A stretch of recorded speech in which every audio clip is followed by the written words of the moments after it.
siguiente programa es para todos.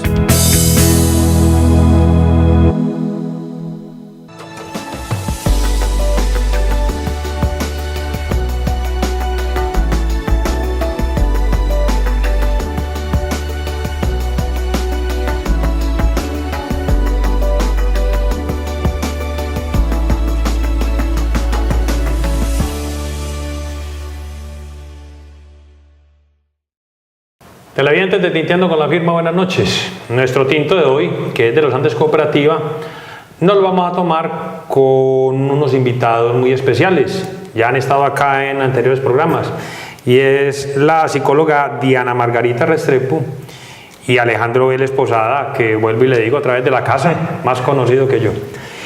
Con ellos vamos a tocar el tema que veníamos tratando en el programa anterior, y es el de la homosexualidad. Doña Diana Margarita. Sin Diana más bien. Sin el doña. Sí, sí. Bueno, Diana, en el programa anterior estábamos hablando de la situación que vive una persona que es homosexual para él salirse de esa negación. Hablábamos de cómo hay personas que se han negado tanto a esa situación que hasta mueren así, ¿sí? Nos faltó tocar una partecita que quisiera que para empezar la hiciéramos, y es el de la contraparte de lo que le pasó a Alejandro, y es cuando un individuo llega hasta el suicidio, ¿sí? Porque por el matoneo y por cantidad de situaciones familiares que lo llevan a esto. Bueno, ¿qué pasa en ese caso? A ver. Sí.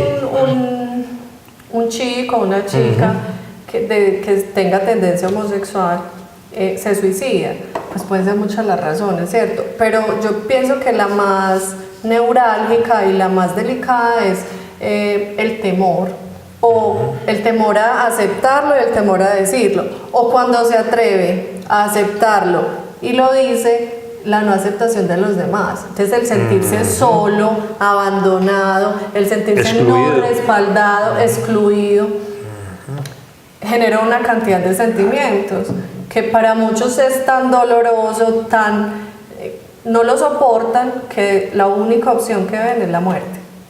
Bueno, y también se puede llegar el caso desde la parte psicológica, que en ese tiempo de negación él llegue a decir, no, es que en realidad sí, es que yo no tengo por qué ser así, es que a mí me tienen que gustar las mujeres, sí, se llega a ese momento. Es que todo el tiempo... se pasa en ese conflicto, en ese tira y afloje. Sí.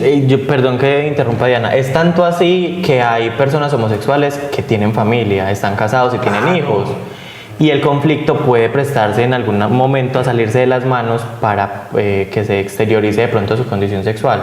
Y llega un momento en el que puede resistirlo como puede que no, entonces también es muy compleja la situación.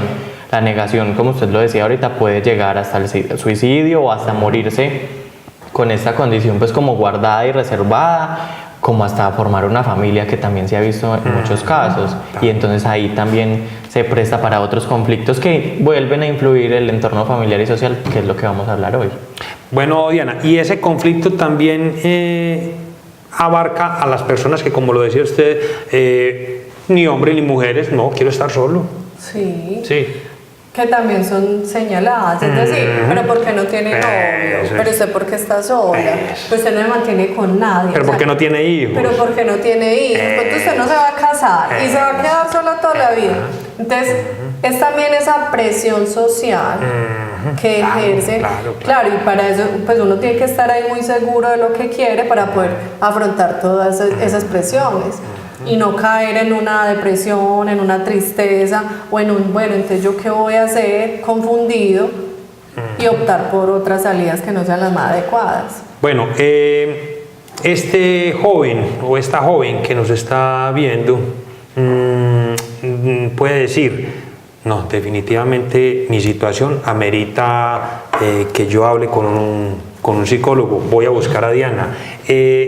¿Eso está bien? ¿Ese primer paso es correcto? Sí, yo pienso que cuando uno no encuentra salida, no encuentra con quién hablar, no encuentra un respaldo, o sea, en la familia, en el círculo de amigos, pues debería buscar un espacio neutral de una persona que vea la situación de una manera no compleja, o sea, sin tanto prejuicio, sin prejuicio, porque creo pues que un psicólogo no debe tener prejuicios sobre estos temas. Entonces, si no tiene con quién hablar, si no encuentra un respaldo y cree que un psicólogo le puede brindar ese espacio donde él pueda hablar, se pueda descargar, pueda hallar un poco de tranquilidad, pues lo debe buscar. Perfecto. Yo pienso que es una buena alternativa, porque en mi caso fue así. Sí. Yo no busqué ir al psicólogo o a la psicóloga porque sentía la necesidad de contarlo, sino que mi familia lo buscó como terapia familiar por el tema de que yo era muy retraído y era muy callado, poco compartía con ellos en espacios de reuniones familiares y tipo de actividades así. Y ese fue como el puente, la posibilidad de yo estar a solas con mi psicóloga, de poder hablar con ella, de expresar qué es lo que siento, qué es lo que me gusta. Empecé ahí como a identificar muchos aspectos y como a tener clara la ruta por la que iba a empezar a tener pues como esa puerta hacia la sociedad. Sí. Y la primera etapa fue mi madre, como lo mencionaba, pero en la segunda etapa, luego de mis compañeras, como lo mencionaba en el programa pasado, fue mi mamá, fue un choque muy fuerte. Y con mi mamá pasó algo muy curioso y se demoró más o menos un año en asimilarlo de buena forma. Sí. Y se prestó para situaciones de dolor, de llanto, de sufrimiento, y me atrevería a decir que hasta el inicio de una depresión, porque la situación se prestaba para que ella llorara días y semanas enteras. Porque es un choque que precisamente no se tiene como esa preparación y esa madurez emocional para aceptarlo. Y en algún momento mi mamá me decía, es que yo veía sus comportamientos desde niño y yo sabía que usted tenía esa condición, pero yo me lo negaba. Entonces de la familia también hay negación. Entonces es bastante particular que si una persona, o es especial que si una persona necesita o siente como que necesita ese factor externo para empezar a desahogarse, a descargar, como decía Diana ahorita, lo debe de hacer, porque si no va a terminar ahogándose con lo que tiene. Y es una buena alternativa, y sobre todo saber elegir la persona externa, porque tampoco se le puede contar a cualquiera, porque puede prestarse para situaciones donde la otra persona se va a aprovechar de la situación. Bueno, voy a voltear la historia. Resulta de que la mamá que nos está viendo va a decir, esta niña que yo tengo, yo le veo tales y tales comportamientos, yo quiero hablar con ella de esto. ¿Es bueno que la mamá aborde a la hija, o más bien que la mamá espere a que la hija la aborde? Pues a mí me parece que si hay confianza y si hay un buen mecanismo de comunicación, pues lo debe abordar. Pero es tener cuidado, porque no todos los comportamientos que me llevan a pensar de que mi hija puede ser homosexual o que a mi hijo le pueden gustar los hombres, digan que así es realmente. Es decir, porque yo tenga un hijo, digamos de 3, 6, 7 años y esté jugando con muñequitas, entonces va a ser homosexual. O porque yo tengo una niña que la veo un poco brusca, que está jugando con carritos, con un balón, no quiere decir que vaya a ser lesbiana. Es decir, hay que tener mucho cuidado con eso, porque podemos tener comportamientos. Los hombres pueden tener comportamientos muy femeninos y no ser homosexuales, y las mujeres tener comportamientos muy masculinos y no ser lesbianas. Entonces, a veces nos equivocamos en ese sentido. Sí, perfecto. Bueno, Alejandro, ya veo que el caso suyo pues es como algo atípico, pero para bien, a diferencia de muchas otras personas, porque inclusive hablando de lo del suicidio, nos hablaba usted ahora de hasta una película que van a sacar. El 20 de julio salió una película precisamente como que refleja situaciones de matoneo que se viven en la adolescencia, y pues el caso como central es de este chico de Bogotá que se suicidó pues, precisamente por las dificultades que se presentaron dentro del colegio, y por eso pues la rectora también está como en la cárcel. Claro. Entonces es como todos esos aspectos que se empiezan a reflejar, y lo mencionábamos en el programa anterior, desde la educación, porque el cine, la televisión, la literatura son espacios para educar, y se deben de empezar a abordar este tipo de temas para que la gente empiece a verlos muy comunes y así familiarizarse un poco más con ellos. Bueno, como ya estamos hablando ya de la parte más social, ¿cómo fue su situación, digamos, ya en 11? Y cuando usted salió de 11 y ya empezó a ingresar a la universidad, ¿cómo fue esa situación? Bueno, la situación igual se veía como con mucho temor, porque era pues 16 años, enfrentarme a muchas cosas, poca experiencia. Y cuando yo terminé 11 me fui para Medellín y esa fue como la puerta a que yo me abriera a muchas más cosas. Porque Andes sigue siendo como esa burbujita conservadora, donde tiene todo como muy medido, entonces es un poco complejo. Estando ya pues en una ciudad es un poco más abierto, donde se veían comportamientos lésbicos y homosexuales en muchos espacios, entonces el aspecto se volvía un poco más familiar y yo siento que eso ayudó mucho a que yo lo hiciera más normal y más estándar dentro de mi círculo social y empezó a ser un poco normal. Usted dice que mi caso es un poco atípico para bien y tiene toda la razón, pero durante ese año que mi mamá tardó precisamente como en asumirlo, y no solo mi mamá, mi familia, mis tías, mis primos, porque por más que te soban el hombro y te dicen que sí, que no, que tranquilo, que te vamos a aceptar, es como que bueno, eso es lo que me están diciendo, pero con los actos no me lo están demostrando. Mi mamá era una que me decía, no, yo creo en usted, téngame confianza, no sé qué, una cosa y la otra. Cuando le hablé de una relación que tuve, que le quería presentar precisamente al chico con el que estaba saliendo, ella me dijo, aquí no me lo vaya a traer. Y yo decía, pero entonces, ¿cómo me pide confianza si cuando le empiezo a hablar, no, ella no va a posibilitar el espacio?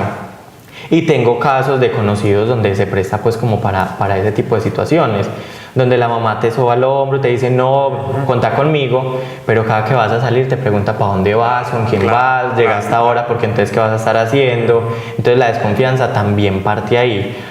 Si se va a entrar en ese juego de querer aceptar, que sea de corazón, y si no, entonces bueno, empiecen a trabajar en esa confianza para poder que haya como una armonía. Lo que pasa es que hay una cosa muy compleja con los papás, pues que de alguna manera hay que entender, y es el duelo que tienen que hacer frente a esa idealización que han hecho de su hijo, ¿cierto?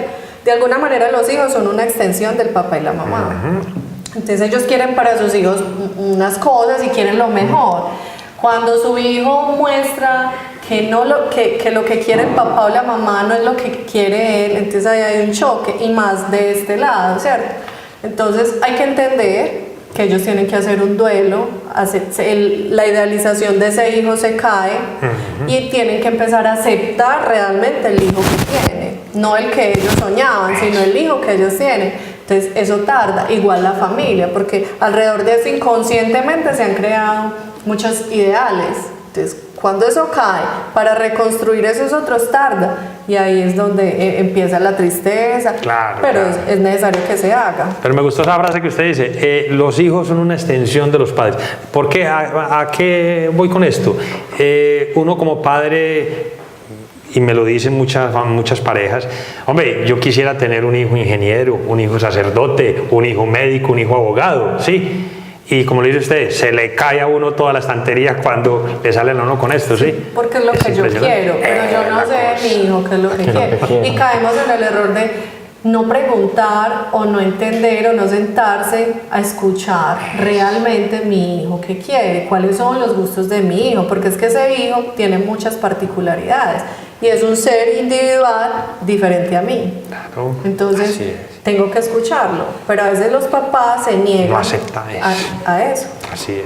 Bueno, Alejandro, una vez ya usted está en Medellín, pues ya usted, digamos, se afianza un poco más en esa situación suya, ya usted la defiende. Cuando usted ingresa a la universidad, ¿cómo es el trato con los demás compañeros?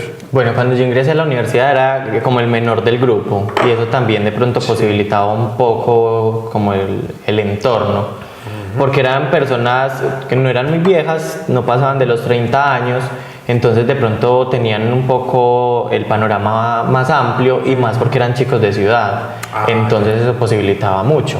Claro. Entonces fue como un ambiente pues interesante empezar a conocer pues como cada una de esas personalidades, porque de una u otra forma aportaban como a esa construcción que yo estaba haciendo, porque yo tenía 16 años y entonces era como que todavía estaba descubriendo y experimentando muchas sensaciones y emociones que compartir con esas personas mayores ayudó pues como de alguna forma. El temor empezó a quedar como a un lado y terminó convirtiéndose en el carácter y la fortaleza pues que mencionaba de pronto Diana ahorita, que identifican mi personalidad, porque empezó como a ser ese el factor predominante dentro de lo que yo estaba construyendo. Bueno, y una vez usted, digamos, mezcla lo que es el estudio con el trabajo, ¿cómo ha sido el trato en el trabajo con los demás compañeros? Juan, yo relaciono lo que mencionaba en el programa anterior y es la capacidad con la que asumimos las situaciones. Si yo lo asumo con respeto y responsabilidad, las personas que están en mi entorno lo empiezan a ver así. Porque considero que he sido pues privilegiado dentro de una sociedad que tiende a ser muy machista y muchas empresas todavía siguen con esos estigmas a la hora de vincular personal homosexual. Entonces yo pienso que he sido afortunado porque las experiencias laborales que he tenido no han, pues mi condición sexual no ha sido un limitante. Entonces por ese aspecto también es como positivo. Pues me da berraquera tener lo que decir delante de usted, pero o sea, usted es una persona muy seria, ¿sí? También hay la contraparte del hombre que es muy dicharachero, muy charlatán. ¿Qué pasa en esos casos? O sea, ¿hay menos aceptación de parte de la comunidad que una persona del talante de Alejandro, que es más serio? Pues es que lo que pasa es que todos tenemos diferentes tipos de personalidad, ¿cierto? Incluso entre los heterosexuales hay gente fastidiosa, ¿cierto? Entonces yo no puedo decir que el fastidioso es solamente el que es homosexual, no, sino que son modos de ser. Y dentro de esa diversidad también hay personas con unos modos de ser muy particulares. Sí. Que a veces molestan a las personas, pero que creo que es normal. Es normal. Es aceptar las diferencias y partir de que el otro nunca va a ser igual a mí para poder que haya una buena convivencia dentro del entorno. Sí, hay personas muy histriónicas, ¿cierto? Claro. Muy histriónicas, no solo los homosexuales, también los heterosexuales, entonces que su inteligencia emocional está más dada en el cuerpo, entonces se tiene que mover mucho, gesticular mucho, que a veces no es bien vista, pero es precisamente por eso, por el hecho de que queremos tener todo organizadito, lineal, y el que se sale de acá entonces empieza a fastidiar o a ya no es igual, ya no es normal, entonces hay que sacarlo, ¿cierto? Porque queremos ver todo en negro o blanco, pero la gama de colores como que cuesta mucho aceptarla. Bueno, Diana, le voy a hacer una pregunta como, y no estoy diciendo que usted es pitoniza, pero ¿cómo visualiza esta situación en 10, 20 años? ¿Cómo va a ser esta juventud? ¿Cómo va a ser la situación que va a vivir un muchacho que, digamos, hoy apenas está naciendo? ¿Sí? Pues que yo pienso que, es decir, se ha abierto un camino, se ha avanzado mucho, y yo esperaría pues que en 10 años o 15 haya más avances y haya más aceptación. Eso esperaríamos. Pero como en todo, siempre van a haber opositores, ¿cierto? Van a haber opositores y van a haber personas que no van a ver las cosas siempre de la mejor manera. Entonces, pienso que este tema, como cualquier otro, va a tener sus contradictores. Pero a ver, con la tendencia a que día a día sean menos los opositores. Yo pensaría que sería más abierto. Sí. Es decir, puede haber más libertad, más libertad de expresarse, ya se está viendo, ¿cierto? Sí. Pero hay que mirar qué responsabilidades van a haber, porque eso es lo que preocupa. Ahora estamos empezando a ver que ya frente a lo sexual, frente al trato con el otro, la responsabilidad se ha minimizado, es decir, y respetamos muchísimo, el amor ya se está viendo de una manera más ligera, más líquida, muy desechable. Entonces, en ese sentido preocupa cómo va a ser, en ese sentido sí me preocupa cómo va a ser. Porque hay muchos factores que están influyendo precisamente en ese tipo de situaciones que menciona Diana. La tecnología misma se está prestando para que las relaciones interpersonales sea un contacto virtual.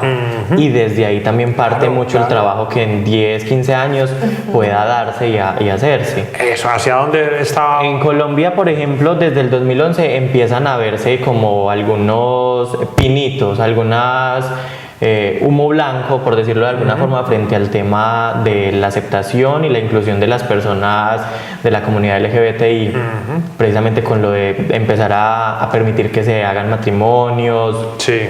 que se permita desde 2015 hacer solicitudes por parejas homosexuales o del mismo sexo para la adopción. Entonces empiezan a verse como algunas situaciones que facilitan desde lo social, pero también desde lo particular hay que trabajar mucho, porque de nada sirve que lo social empiece a tener esos aspectos si desde lo particular las personas van a seguir cerradas en el rechazo y en el señalamiento porque una persona es diferente a mí.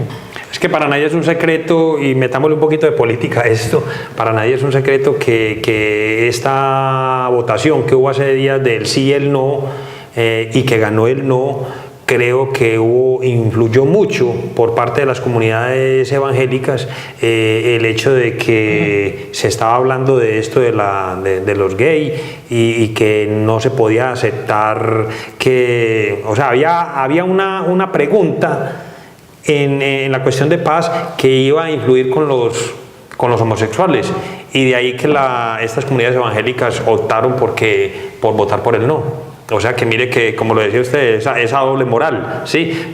Por un lado los aceptamos, pero por otra parte votamos por el no.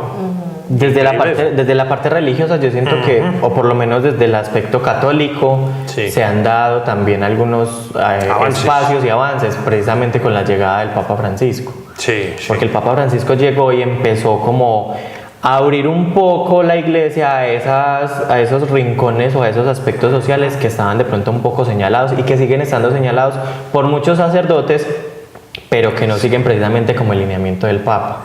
En varias ocasiones él ha manifestado que él no puede señalar a los homosexuales porque se están demostrando precisamente su afecto y su cariño, y desde el análisis que se ha podido dar desde esas opiniones del Papa, lo que se señala desde la Biblia es más la promiscuidad y estar de un lado para otro, estando con la otra persona sexualmente de una forma irresponsable, que la misma relación emocional y sentimental que pueda haber con el otro. Entonces son aspectos que pueden trabajarse, que deben trabajarse para que en 10, 15 años, como usted lo mencionaba ahorita, puedan tener un poco más de libertad, que es lo que decía Diana. Bueno, Alejo, le pregunto, ¿cómo se visualiza usted en 20 años? Muy buena pregunta. En 20 años, no, pues a nivel personal y profesional, considero pues como que en 20 años espero tener una empresa y estar como trabajando en lo mío.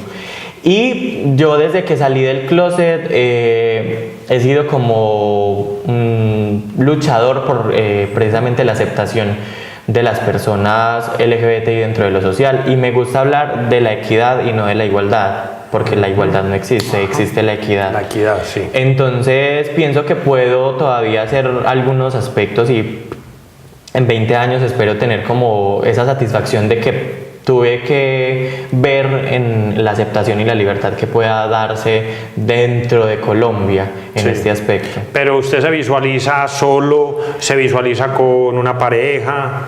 Bueno, esa pregunta también es muy difícil. Sí, sí. Pues sí me visualizo con una pareja, pero son aspectos que la vida misma se van dando. Perfecto. Porque son como encajes que se van dando y como cosas que van llegando a la vida, que tienen que irse analizando y tomando con calma sobre todo. Bueno, Diana ahora me dijo fuera de cámaras una palabrita que me dejó pensativo, y es el homoerotismo.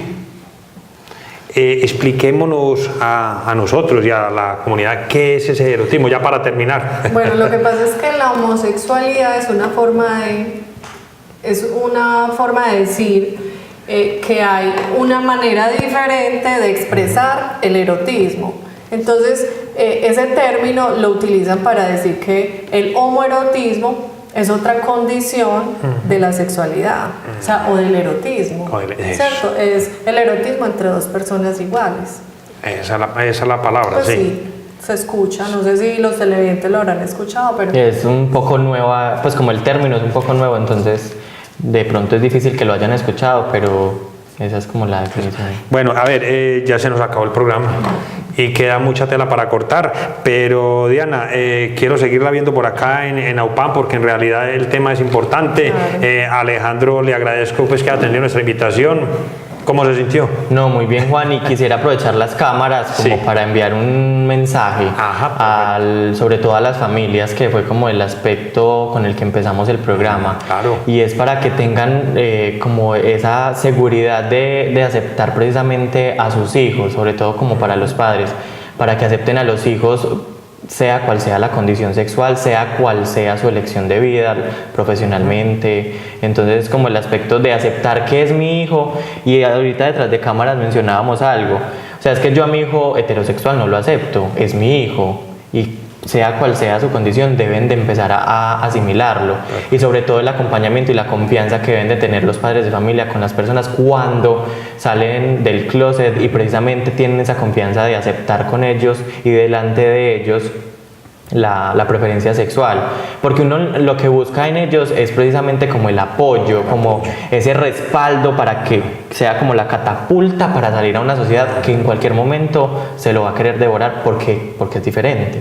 Y no debe ser así. Entonces, antes el núcleo familiar debe aceptar. Y sí, es un choque difícil, es una muestra un poco diferente donde se cae como del pedestal donde tal vez muchos padres tienen a sus hijos, pero ahí es donde deben de tocarse realmente el corazón y sacar a flote el sentimiento de amor que tienen por ellos, porque si no es difícil que la situación se preste para que haya una armonía familiar.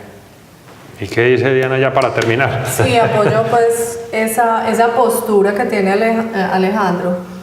Es que en la familia nos debemos querer porque somos seres humanos, ¿cierto? Yo debo querer al otro porque es ser humano como soy yo. Claro, no claro. debo querer al hombre o a la mujer, no, debo querer al ser humano que tengo enfrente, Ajá. que es muy diverso, que tiene muchas maneras de comportarse. Que es un mundo. Exacto, pero que es un ser humano que merece respeto, que merece atención, que merece amor, como lo merezco yo, que también soy diferente a ese otro que está frente a mí.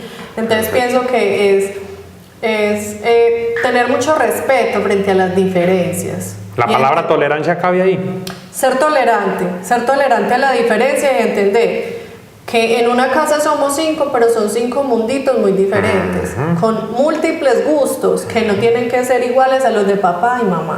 Incluso entre papá y mamá hay gustos que ellos mismos deben respetar porque no son iguales. De hecho, para terminar, y yo adoro los refranes, y los viejos de ahora tiempo siempre decían eso: los dedos de la mano no son iguales. Partamos de ahí, ¿cierto? Exacto. De ahí. Así. Les agradezco que hayan atendido nuestra invitación. A usted, Muchas Juan Carlos, gracias. muchas gracias. Televidentes, buenas noches y hasta un próximo programa.